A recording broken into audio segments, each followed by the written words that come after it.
Hello everyone, my name is Naveen Desai, and today I would be talking to you about the importance of inducting a fellow colleague or a junior into the IVF laboratory. So basically, having anything new inside an embryology lab is something which is extremely challenging, because any and everything that you change in a minor or a major way, either side of it, is going to have a great impact on the success rates of your embryology lab. And the biggest change that you can do is getting a new person on board into your IVF team. The reason being because the rest of your IVF team would be working in a particular fashion, and this new person has to know and has to work in the same pattern as the rest of the team is working.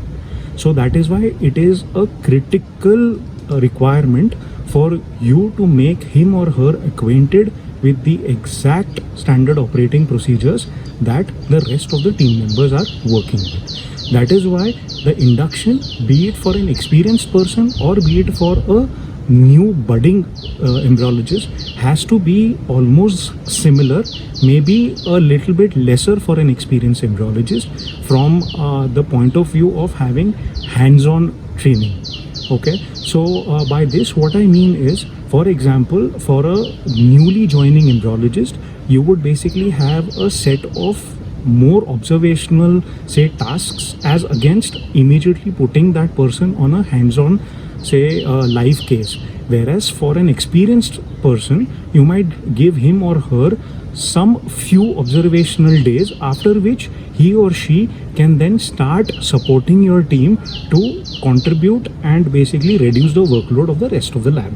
But having given the observational experience is of critical importance for the person to know exactly how things run around in this new laboratory. This also entails some amount of unlearning from the previous job or the previous laboratory from where this person has come in.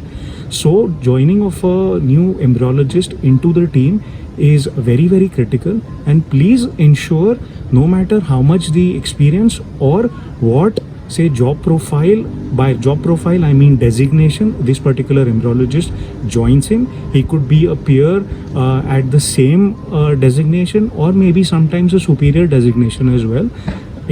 Ensure that he or she gets some amount of time to adjust to your lab settings, and do the same amount of, or do the same standard operating procedures as the rest, to continue having the best of the results that your lab is already having. Thank you very much.